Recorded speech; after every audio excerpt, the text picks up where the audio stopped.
साहेब बंदगी साहेब। धर्मानुरागी सत्संग प्रेमियों, आइए सत्संग सुधा रसपान हेतु प्रातःकालीन सत्संग में आप सबका स्वागत है। सबसे पहले एक गुरु वंदना के रूप में एक भजन की प्रस्तुति, इसके बाद कुछ थोड़ा सा विचार। साहेब बंदगी साहेब सतनाम।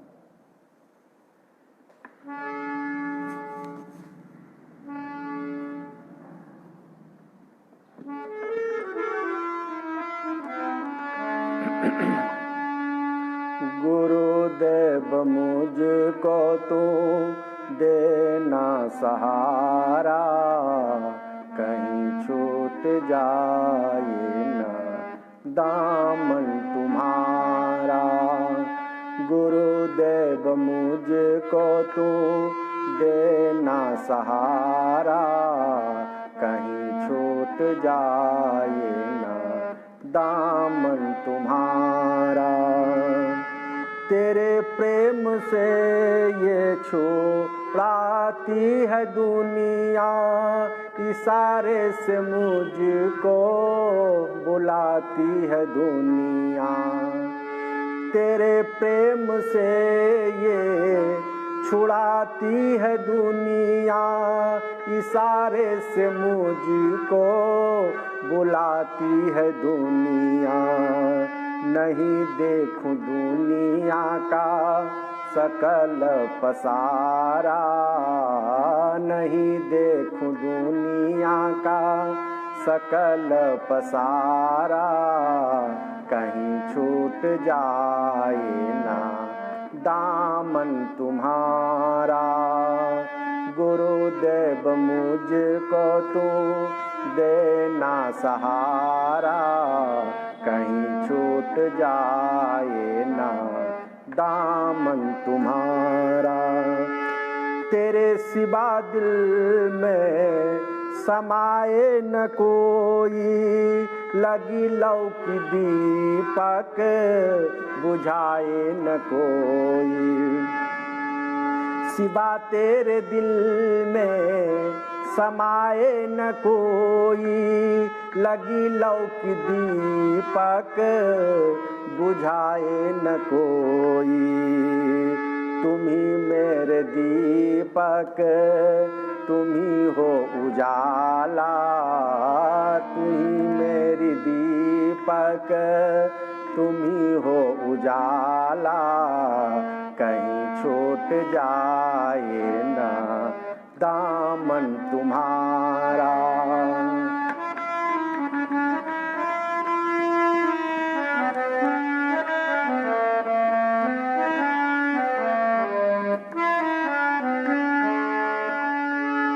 स्वार्थ की दुनिया में कोई न हमारा, बता दो गुरु बिन कौन है सहारा। स्वार्थ की दुनिया में कोई न हमारा, बता दो गुरु बिन कौन है हमारा। तुम्ही मेरी नैया हो, तुम्ही हो किनारा, तुम्ही मेरी नैया हो, तुम्ही हो किनारा, कहीं छूट जाए ना दामन तुम्हारा। गुरुदेव मुझको तू देना सहारा, कहीं छूट जाए ना। बराबर न तेरा कोई और दूजा, बराबर न तेरा कोई और दूजा। तू ही देव मेरे, करूं किसकी पूजा। बराबर न तेरे और कोई दूजा, तुम्ही देव मेरे, करूं किसकी पूजा। तुम्हीं पर है सर्वस हमने ये बारा, तुम्हीं पर है सर्वस हमने ये बारा, कहीं छूट जाए न दामन तुम्हारा। गुरुदेव मुझको तू देना सहारा, कहीं छूट जाए न दामन तुम्हारा, कहीं छूट जाए न दामन तुम्हारा। बोलिए प्रेम से सद्गुरु कबीर साहिब की जय। गुरु धनी धर्मदास जी साहिब की जय। काशी लहर तारा धाम की जय। समाधि स्थल बघर धाम की जय। आदि मुलगादि कबीर चौरा स्थान की जय। कबीर धर्म स्थान आचार्य गद्दी खरसिया धाम की जय। सदगुरु कबीर आश्रम अंबई गुरुधाम की जय। सकल हंस को बंदगी साहिब सतनाम। आइए प्रवचन की श्रृंखला में थोड़ा सा अपना विचार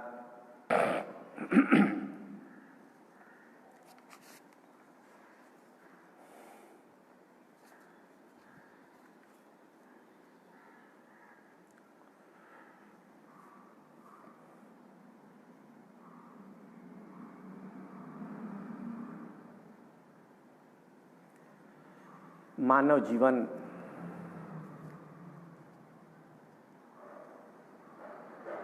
एक दुर्लभ अवसर है।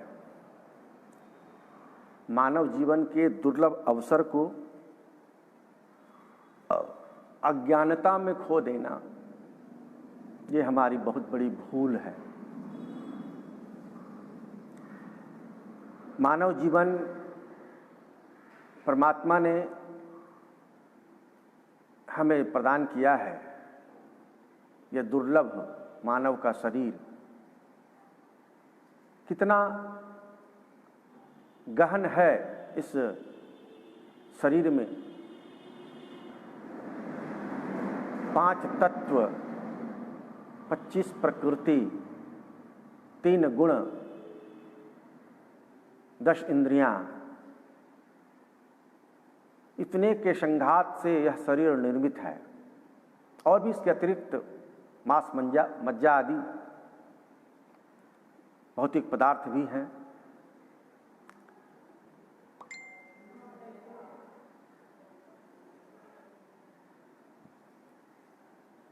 मानव शरीर के अंदर जो इंद्रियां हैं, उनके संबंध में आज कुछ मैं बातें करने जा रहा हूं। परमात्मा ने मनुष्य शरीर में 10 इंद्रियां दिया है। 5 ज्ञान इंद्रिय, 5 कर्म इंद्रिय। 5 कर्म इंद्रिय जो है पैर, हाथ, मुख और मलमूत्र द्वार, ये 5 कर्म इंद्रिय हैं। जिसके कर्म तो आप जानते ही हैं, करते ही हैं। पैर से चलना फिरना होता है। यदि पैर नहीं रहे तो व्यक्ति कितना लाचार हो जाता है। तो पैर कर्म इंद्रिय है जो चलने का काम करता है। हाथ कर्म करने का काम करता है। और मुख यह भी भोजन आदि करने का, बोलने का काम करता है। और मलमूत्र द्वार के द्वारा मलमूत्र का परित्याग होता है। जैसे शरीर शुद्धि के लिए मल का निस्सरण बहुत आवश्यक है। परमात्मा ने सभी कुछ एकदम सिस्टम से लगा दिया है। ये 5 कर्मेंद्रिय और 5 ज्ञान इंद्रिय। ज्ञान इंद्रिय के अंतर्गत कौन कौन सी इंद्रियां हैं? आंख, कान, नाक, नासिका जिसको कहते हैं, और जिह्वा और त्वक, त्वचा, ये 5 ज्ञान इंद्रिय हैं। इन 5 ज्ञान इंद्रियों के द्वारा हम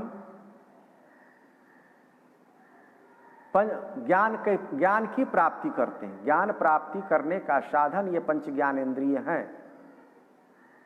जैसे रूप का ज्ञान प्राप्त करना हो तो चक्षु इंद्रिय, नयन, नेत्र, आंख जिसे कहते हैं, इसका उपयोग करते हैं। जब शब्द का ज्ञान प्राप्त करना चाहते हैं तो कर्ण इंद्रिय सक्रिय हो जाता है। कान के द्वारा हम शब्दों को ग्रहण करते हैं। गंध का नासिका के द्वारा, स्वाद रसनेन्द्रिय जिह्वा के द्वारा, और स्पर्श त्वक इंद्रिय त्वचा के द्वारा। तो आंख से रूप का ग्रहण होता है। देखने का काम नयन से, नेत्र से किया जाता है। संसार के समस्त व्यक्ति, वस्तु और स्थान, संसार के समस्त व्यक्ति, वस्तु, स्थान का ज्ञान हम देख कर करते हैं। रूप कैसा है, सुंदर है, विकृत है, अच्छा है, खराब है। तो रूप का ग्रहण नेत्र से देखकर किया जाता है। और शब्द का ज्ञान सुनकर, सुनने का साधन कर्ण, कान, कान के द्वारा शब्द को सुनकर हम व्यक्ति के विषय में, स्थान के विषय में, वस्तु के विषय में, उसके विषय में सुन करके हम ज्ञान प्राप्त करते हैं, जानकारी प्राप्त करते हैं कि फलाना व्यक्ति किस स्वभाव का है। यह शब्दों के द्वारा हम सुन करके हम जानते हैं। सामने वाला कैसे स्वरूप का है, इसको हम आंख से जानते हैं। तो रूप का ज्ञान नेत्र से, शब्द का ज्ञान कान से, और त्वचा के द्वारा, त्वक इंद्रिय के द्वारा, स्पर्श के द्वारा हम क्या जानते हैं, छू करके हम ज्ञान प्राप्त करते हैं कि कठोर है या मुलायम है, चिकना है, गर्म है, ठंडा है। इसका ज्ञान त्वक इंद्रिय के द्वारा, त्वचा के द्वारा प्राप्त होता है। और स्वाद, खट्टा, मीठा, तीखा, नमकीन कैसा है स्वाद, इसको चख कर हम जिह्वा इंद्रिय के द्वारा जानते हैं। जिह्वा के द्वारा, रसना के द्वारा हम स्वाद को जानते हैं, उसका बोध होता है, ज्ञान होता है। और नासिका के द्वारा, नाक के द्वारा सुगंध, खुशबू, गंध, दुर्गंध, बदबू,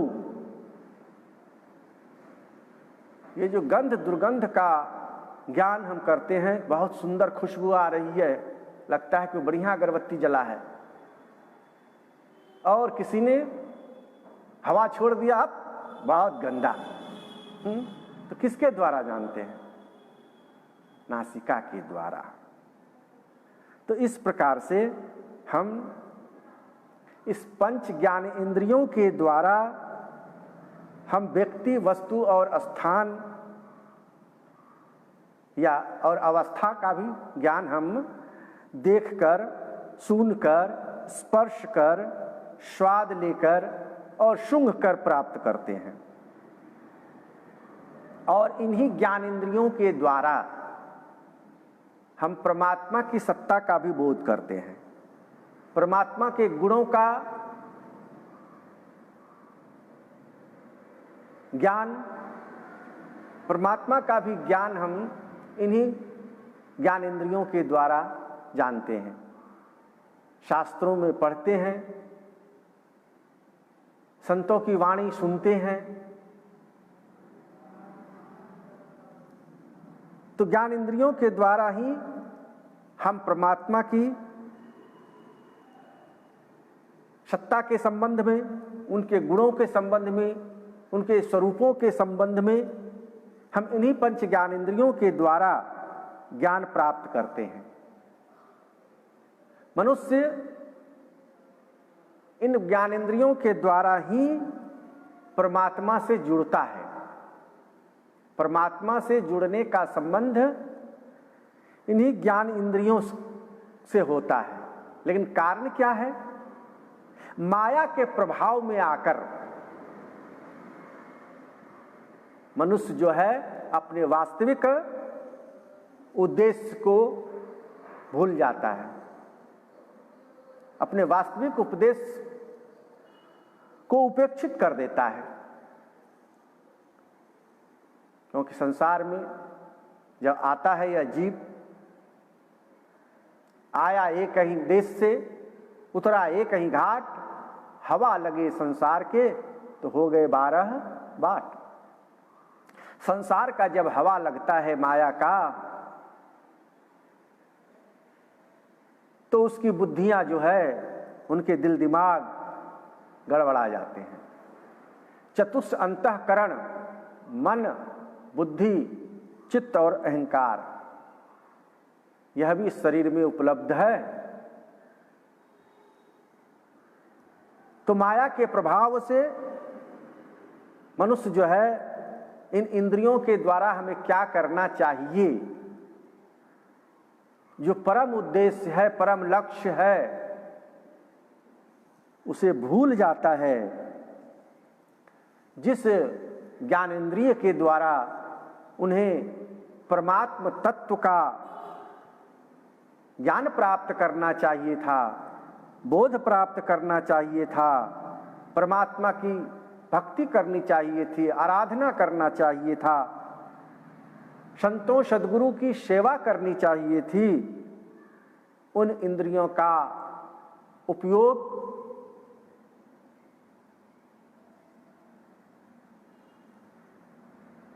सही उपयोग ना करके वह जो है गलत कार्यों में उपयोग करने लग जाता है।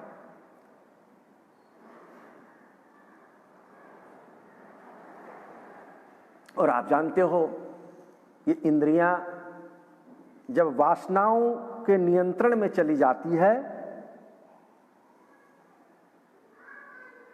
जब आपकी इंद्रियां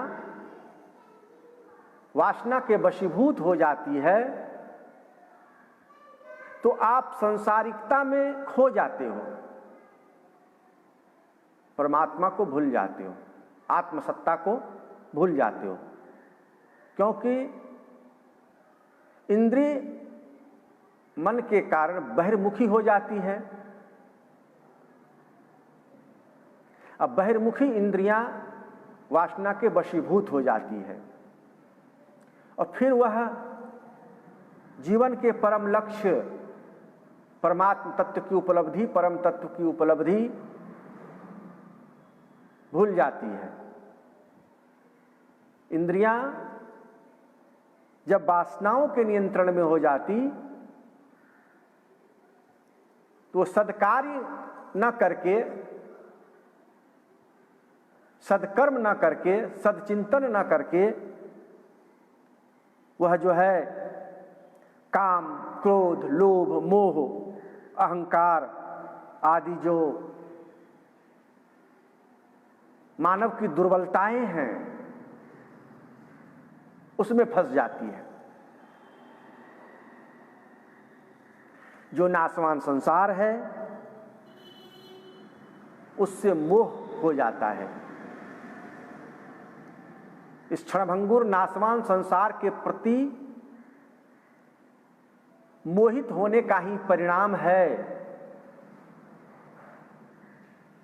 कि हमारा परम लक्ष्य छूट जाता है, परम तत्व की उपलब्धि छूट जाता है। जो हमें प्रकृति प्रदत्त यह सुंदर साज मानव का तन, पंच ज्ञानेन्द्रिय, पंच कर्मेंद्रिय, चतुष्टय अंतःकरण, 25 प्रकृतियां, त्रिगुण, सतरजतम आदि गुणों से संयुक्त यह मानव का सुंदर ढांचा मिला है। इस ढांचे का उपयोग हम परमात्म तत्व की उपलब्धि में न लगाकर काम क्रोध मद मोह अहंकार आदि में लगा देते हैं, जिसका परिणाम अनंत जन्मों तक भवसागर की हिलोरे खाते रहते हैं। इसलिए संत लोग बीच बीच में आकर समझाते हैं, ज्ञान देते हैं कि इन इंद्रियों का, इन अंतःकरणों का, इन 5 तत्व 25 प्रकृति 3 गुणों से निर्मित इस सुंदर मानव तन का उपयोग सांसारिक क्षणभंगुरता काट दो। सांसारिक क्षणभंगुर नाशवान वस्तुओं पर, व्यक्तियों पर व्यर्थ में जीवन मत गमाओ। जो नाशवान संसार है उसके प्रति मोहाशक्ति करना कोई बुद्धिमत्ता नहीं है।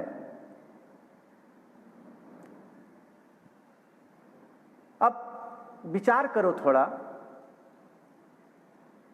कि इस संसार में तुम्हारा क्या है। यह जो शरीर है क्या यह तुम्हारा है? तुमने लाया है, तुमने बनाया है इस शरीर को। इस शरीर को तो परमात्मा ने दिया है। माता पिता के जो मसाला लगे हैं, माता पिता के मसाला से यह शरीर निर्मित हुआ है और इसमें शक्ति प्रदान किया है परमात्मा ने। तुम्हारा क्या है? यह शरीर भी तुम्हारा नहीं है और इस शरीर के द्वारा जो भी तुमने कुछ किया है, धन दौलत बटोरा है, जब शरीर ही तुम्हारा नहीं है तो इस शरीर से उपार्जित धन दौलत क्या तुम्हारे हैं? किसका अहंकार करते हो? इस शरीर का, जो एक दिन जो मिट्टी में सड़कर गलकर पचकर मिट्टी में मिल जाएगा, क्योंकि मिट्टी का तन है। परमात्मा ने इसे बनाया है। तूने खूब रचा भगवान खिलौना माटी का, तूने खूब रचा भगवान खिलौना माटी का। यह संतों का वचन हमें यही तो ज्ञान देता है। इस खिलौने को बनाने वाला मैं नहीं हूं। इस खिलौने को बनाने वाला मैं नहीं हूं। खिलौना को बनाने वाला परमात्मा है। और इस माता पिता सहयोगी हैं। माता पिता सहयोगी हैं। परमात्मा ने इस घट का निर्माण किया है, इस खिलौने को बनाया है। तूने खूब बनाया, खूब रचा भगवान खिलौना माटी का। अब माटी का खिलौना है तो माटी में ही एक दिन मिल जाना है। मिट्टी से बना हुआ चीज मिट्टी में ही मिलता है। माटी का खिलौना माटी में मिल जाएगा, अरे माटी का खिलौना माटी में मिल जाएगा। मान गुरु का कहना नहीं तो पछताएगा, मान साहिब का कहना नहीं तो पछताएगा। किसी संतों ने इस भजन को भी इसी अर्थ में कहा कि माटी का खिलौना है और माटी में मिल जाना है। जब माटी में ही इस खिलौना को मिलना है भैया, तब इसका क्या गुमान करना, क्या इसका अहंकार करना।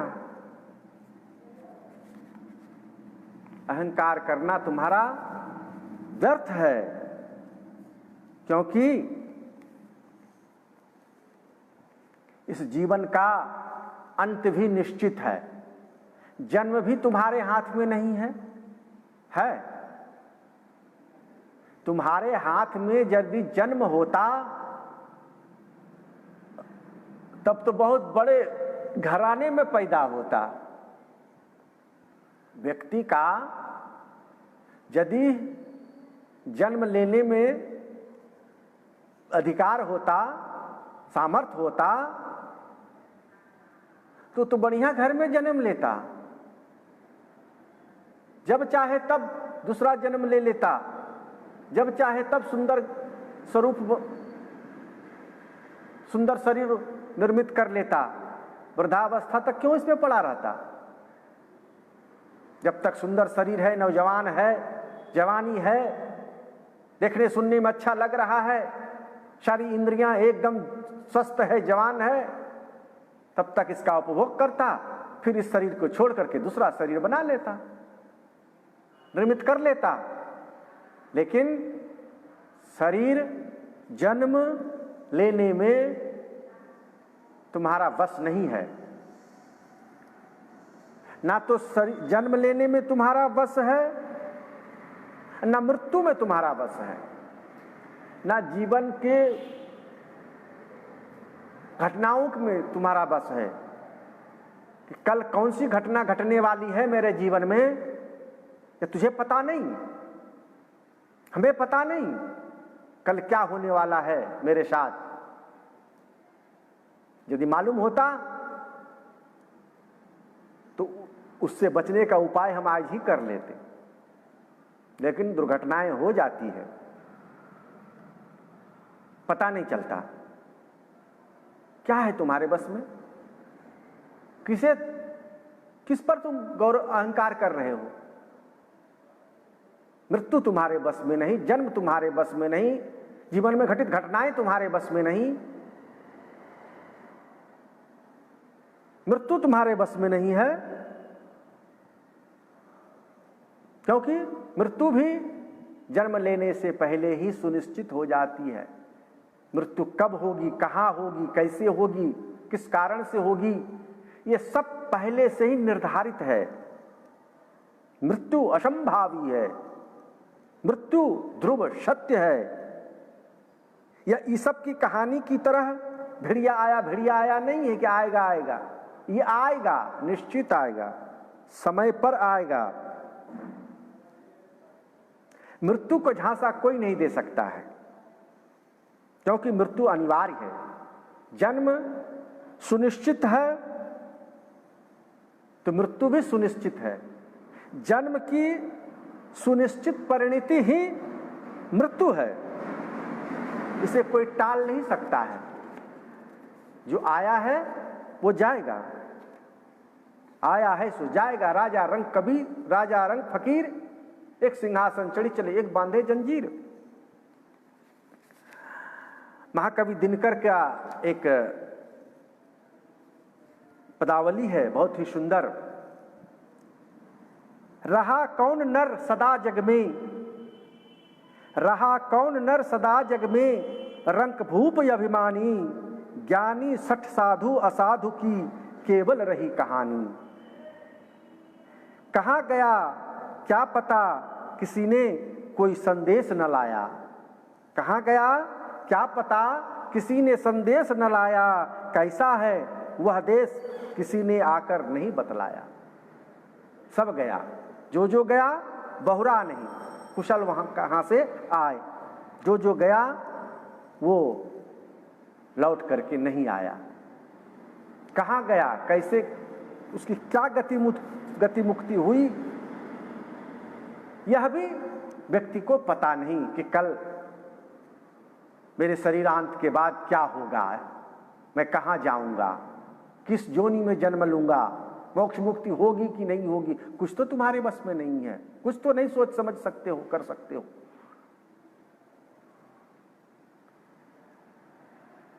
और सावधान भी नहीं होते हो, सावधान भी नहीं होते हो, चेतते भी नहीं हो, संभलते भी नहीं हो। बार बार संत महापुरुष समझाते हैं लेकिन फिर भी समझते नहीं। अरे भाई, कल पड़ोसी के घर में चोरी हुई, यह जानकर तो आप सावधान हो जाते हो, घर के सारे सदस्यों को सावधान कर देते हो। देखो, अरे कल उसके यहाँ चोरी हो गया, सावधान रहना, रात्रि में ठीक से सोना, सब सामान को एकदम सुरक्षित रखना, कहीं वह चोर परख ना जाए, अपनी इधर ना आ जाए, सावधान हो जाते हो। लेकिन आपके पड़ोसी में किसी की मृत्यु हो गई है, उस मृत्यु को आपने जब देखा सुना तो कहाँ मन में तुम्हारे आया कि भाई सावधान हो जाओ, कल हो सकता है कि मृत्यु हमारी ओर आ जाए। क्या पता मृत्यु देव कल हमारी ओर आ जाए, हमारी बारी हो। कबीर साहब की एक पंक्ति यहां याद आती है, माली आवत देख के कलियन करी पुकार, फूले फूले सब चुन लिए कल हमारी बारी। सदगुरु कबीर साहब की साखी कुजरा हर समय हर क्षण याद रखो कि माली आवत देख के कलियन करी पुकार। सभी कलियां पुकार करती है कि भैया फूले फूले तो आज सब चुन लिए, जो फूल फूल गया है फुलवारी में, माली आकर चुन कर ले गया। और नजर में बैठा लिया कि कल जो है ये सब कलियां खिलेगी और कल इसको तोड़ेंगे। उसी प्रकार से मृत्यु जो है तुम्हारी वारी को देख रहा है, वह तो आएगा ही, निश्चित रूप से आएगा, इसमें कोई ननु नचा नहीं। सहजो बाई की कुछ पंक्तियां हैं जो स्मरणीय, स्मरण करने के लायक है कि पानी का बुलबुला अस्तन ऐसा होय, पीव मिलन को ठानिए रहिए न पड़ी सोय, रहिए न पड़ी सोय, बहुरी नहीं मनुखा देही, आपन ही कु खोज मिले सब राम सनेही, हरि को भूले जो फिरे सहजो जीवन छार, सुखिया तब ही होएगा सुमिरोगे करतार। आहा, क्या पंक्ति है सहजोवाई की कि पानी का बुलबुला अस्तन ऐसा होय, पानी केरा बुलबुला अस्तन ऐसा होय। यह तन जो है, यह शरीर जो है पानी के बुलबुले के समान क्षणभंगुर है। ये बरसात के समय में आप देखते हैं जब नदी नाले भर जाते हैं, आंगन में पानी भर जाता है और आकाश से जब पानी गिरता है तो उस पर बुलबुला निकलता है, फोके निकलते हैं, बैलून जैसा फूल जाता है, लेकिन देखते ही देखते वह मिट भी जाता है। इसी प्रकार से यह क्षणभंगुर मानव का शरीर है, यह विनष्ट हो रहा है, हर क्षण हर पल विनष्ट हो रहा है। बाल्यावस्था चली गई, किशोरावस्था चली गई, युवावस्था चली गई, वृद्धावस्था आ गई है, अब भी नहीं चेत पा रहे हो। पीव मिलन को ठानिए रहिए न पड़ी सोई। सहजोबाई कहती हैं कि इस जीवन में जब तक तन है तुम्हारे पास, तब तक जो है तुम हाँ, पियो मिलन को ठानिए, परमात्मा की प्राप्ति करने का ही उपाय सोचो। अपने तन को, अपने मन को, अपनी सारी इंद्रियों को अपने प्रियतम के मिलन के लिए, परमात्मा के मिलन के लिए, उनकी प्राप्ति के लिए लगा दो। क्योंकि ये सब तो नष्ट हो ही जाएगा, तो नष्ट होने से पहले हम इसका कोई सदुपयोग कर लें, अपने परम लक्ष्य, परम उद्देश्य की प्राप्ति कर ले। यही तो बुद्धिमत्ता है, यही तो बुद्धिमानी है, नहीं तो नासमझी है, अज्ञानता है। और अज्ञानता में इस दुर्लभ मानव जीवन को बर्बाद कर देना, गंवा देना, यह कोई बहादुरी का काम नहीं है। बहादुरी का काम तो है कि जब तक शरीर इंद्रियों में शक्ति है तब तक हम पियो मिलन को ठानिए, परमात्मा से मिलन का उपाय कर लें। रहिए ना पड़ी सोई, कहते सो करके जीवन मत बिताओ। खाया पिया सोई के, खाया पिया सोया टांग पसार, है ना कबीर साहब का एक साखी कि खूब खा पी लिया, टांग पसार के सो गया, पैर पसार के सो गया। ये खाने पीने और सोने में जिंदगी को मत गमाओ। मोह निशा में सोवनहारा जगो, ए मोह निशा में सोने वाले, अज्ञान की निद्रा में सोने वाले, जग जाओ, उत्तिष्ठ जागृत प्राप्त ब्राह्म निबोधत, उठो जागो और बोध को प्राप्त करो। उठ जाग मुसाफिर भोर भई, अब रैन कहाँ जो सोबत है, जो सोबत है वो खोबत है, जो जागत है सो पावत है। उठ जाग मुसाफिर भोर भई, सवेरा हो गया, समय बहुत गुजर गया, थोड़ा सा समय बचा है। जिसके पास जितना ही समय है उस समय का सही उपयोग कर लो। पियो मिलन को ठानिए, रहिए ना पड़ी सोई, रहिए ना पड़ी सोई, बहुरी नहीं मनुखा देही। आहा, क्या कहती है सहजवाई कि रहिए ना पड़ी सोई, बहुरी नहीं मनुखा देही। बहुरी फिर से ये मनुष्य का तन मिलने वाला नहीं। मानुष जन्म बड़ा दुर्लभ है, मिले न बारंबार, पक्का फल जो गिर पड़ा तो बहुरी न लागे डार। ये बहुरी शब्द का प्रयोग साहब ने भी कहा कि बहुरी लौटकर फिर से दोबारा ये मानव का तन मिलने वाला नहीं है। इसलिए अपने परम लक्ष्य की उपलब्धि कर लो, परमात्मा का मिलन का उपाय कर लो। इसी तन में मोह निशा में सो करके, अज्ञान की निद्रा में सो करके मत रहो। आपन ही को खोज मिले तब राम सनेही, कहते रहिए ना पड़ी सोई, बहुरी नहीं मनुखा देही। आपन ही को खोज मिले तब राम सनेही। अपने आप में परमात्मा की खोज कर लो। हाँ, अपने दिल में, अपने हृदय में परमात्मा की खोज कर लो, क्योंकि हृदय इसी मानव तन में है। इस मानव तन में के बाद हृदय नहीं मिलेगा। इसलिए अपने हृदय रूपी मंदिर में परमात्मा को खोज के बैठा लो और उनसे स्नेह करो, प्रेम करो, भक्ति करो, भजन करो। क्योंकि हरि को भूले जो फिरे, सहजो जीवन छार। सहजोबाई कहती हैं उसका जीवन एकदम छार, मिट्टी के, राख के समान है। जो हरि को भूलकर इधर उधर फिरा फिरता है, परमात्मा को भूलकर, अपने मालिक को, अपने साहेब को भूलकर जो इधर उधर फिरता है, वह समझो अपने जीवन को मिट्टी के छार में, राख की ढेरी में मिला देता है, नष्ट कर देता है। सुखिया तब होएगा सुमरोगे करतार। सहजोबाई कहती हैं कि सुखी तो तुम तब होगा जब करतार का सुमिरन करोगे, जब परमात्मा का सुमिरन करोगे। सुमिरन करहु राम के, काल गहे हैं केस, ना जानो कि तुम्हारी हो क्या घर क्या परदेश। सुमिरन करहु राम के, तर ऊपर धरि चापी हैं जस कोलू कोट पिसास। राम का सुमिरन करो, परमात्मा का भजन करोगे तभी तुम सुखी हो पाएगा। सच्चा सुख, सच्चा आनंद तो परमानंद में है, परमात्मा की प्राप्ति में है। इसलिए सुख जो परमात्मा से मिलना है, आनंद जो परमात्मा की भक्ति में है, उसे सांसारिक पदार्थों और सांसारिक संबंधों के घने मेघ ढक लेते हैं।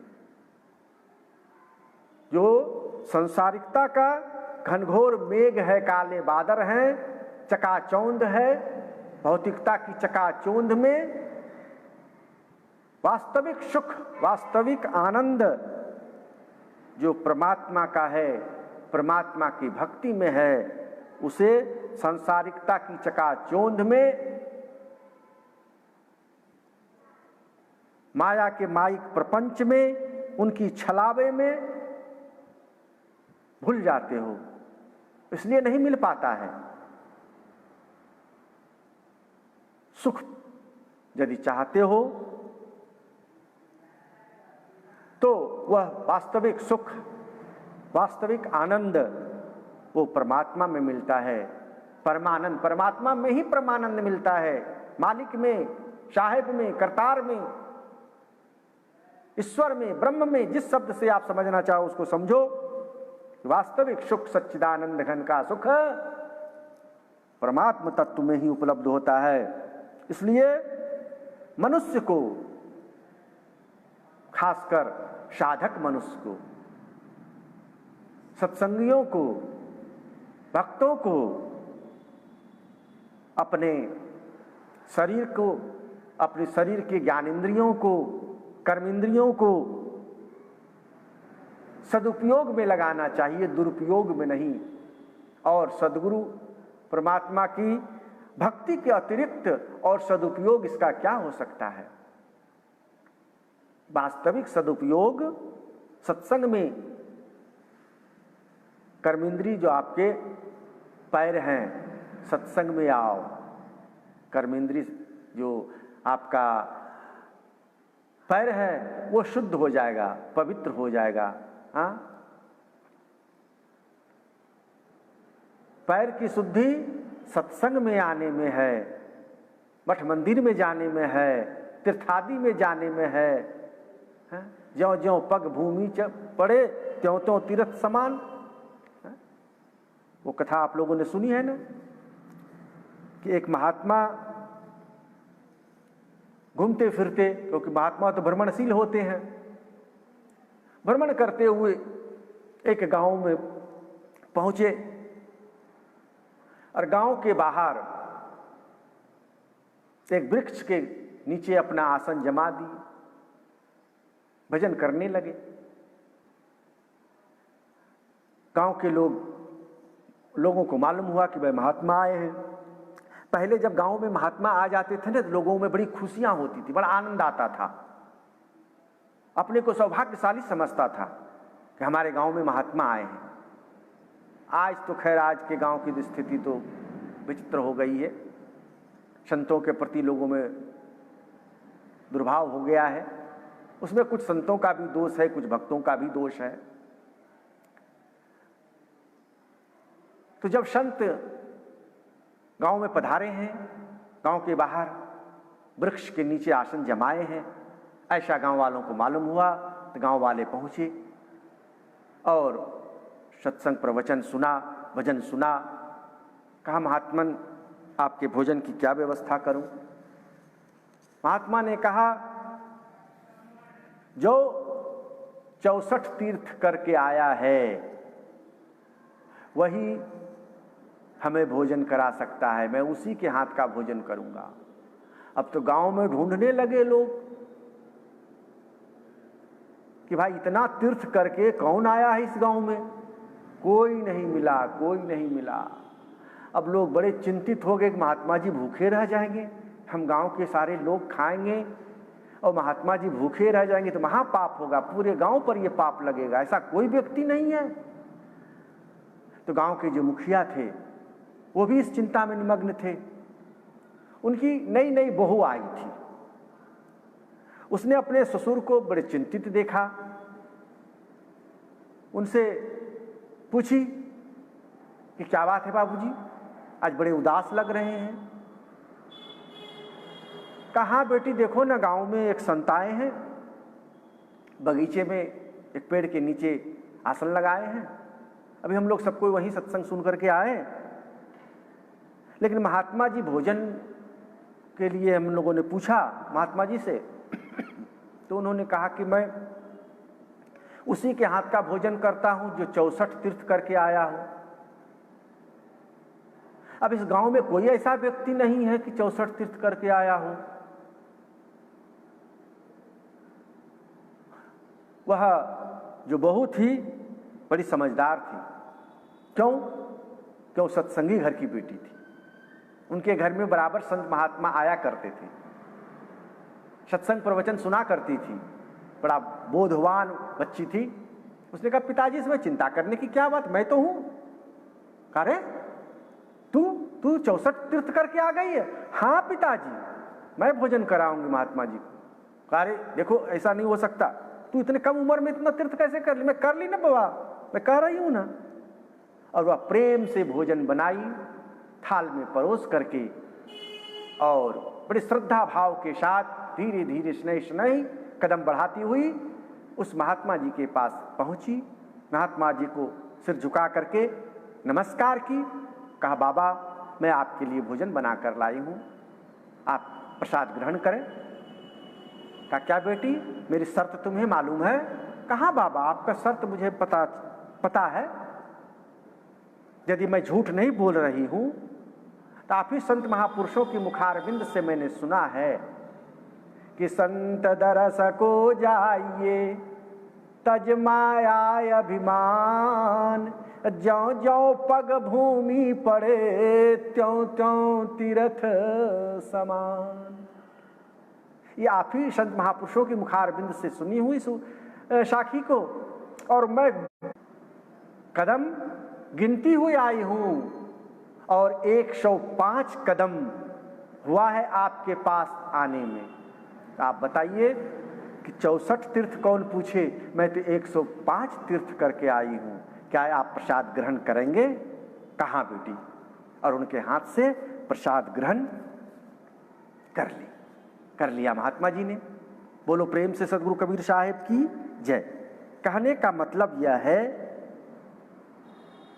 कि इस तन को, इस मन को, इस चतुर्थ अंतःकरण को, पंच ज्ञानेंद्रिय और पंच कर्मेंद्रियों को यदि सदुपयोग में लगाते हैं, संतों की सेवा में लगाते हैं, ज्ञानियों से ज्ञान लेने में लगाते हैं, ज्ञानियों के दर्शन में लगाते हैं, नेत्र संत गुरु ज्ञानियों के दर्शन में लगावें, कर्णेंद्रिय उनके वाणी वचनों को, उपदेशों को सुनने में लगावें, और जिह्वा को, रसनेंद्रिय को महात्मा संत सदगुरु के चरणामृत के रसपान में लगावें, उनके प्रसादी के पान में लगावें, और जो नासिका है, यह जो संतों के निकट बैठने से, पूजा पाठ करने से जो खुशबू निकली है, सुगंध निकला है, उसको लेने में लगावें। इस प्रकार से सारी इंद्रियों को, शरीर के संपूर्ण अंग को भक्ति भजन में, संतों की सेवा में, परमात्म चिंतन में लगाने वाला व्यक्ति ही इस मनुष्य जन्म को सफल कर सकता है। क्योंकि मनुष्य जन्म सफल होने का यही एक साधन है, यही एक तरीका है। इसलिए अपने जीवन का उद्धार, अपने जीवन का कल्याण चाहने वाले हर कल्याण इच्छुक को परमात्मा की भक्ति के लिए, परमात्मा के गुणगान के लिए अपने सारी ज्ञानेंद्रियों को लगाना चाहिए। तो आज थोड़ी सी चर्चा मैंने आप लोगों के समक्ष रखी कि हमारे इस शरीर में परमात्मा के द्वारा जो दिया गया ज्ञान इंद्रिय है, वो ज्ञान इंद्रियों का उपयोग हम अपने परम लक्ष्य की उपलब्धि में करें, उसकी उपेक्षा ना करें और काम क्रोध लोभ मोह अहंकार आदि जो विकार हैं उनका परित्याग करें और जीवन में सादगी लावें। रूखा सूखा खाए के, ठंडा पानी पी, देख पराई चौपड़ी, मत ललचाओ जी। दूसरे की घी चुपड़ी रोटी को मत देखो, अपना जो भी भाग्य में मिला है, प्रारब्ध में मिला है, परमात्मा ने उपलब्ध कराया है, उसी को खाकर भगवत भजन करो, सद्गुरु का सुमरन करो, भजन करो। सत्य नाम सुखदाई भजन करो भाई, ये जीवन 2 दिन का, ये जीवन 2 दिन का। इस 2 दिन के जीवन का आनंद ले। इन्हीं वाणी वचनों के साथ मैं अपनी वाणी पर यही विराम लेता हूँ। सकल संतों को साहिब बंदगी साहिब।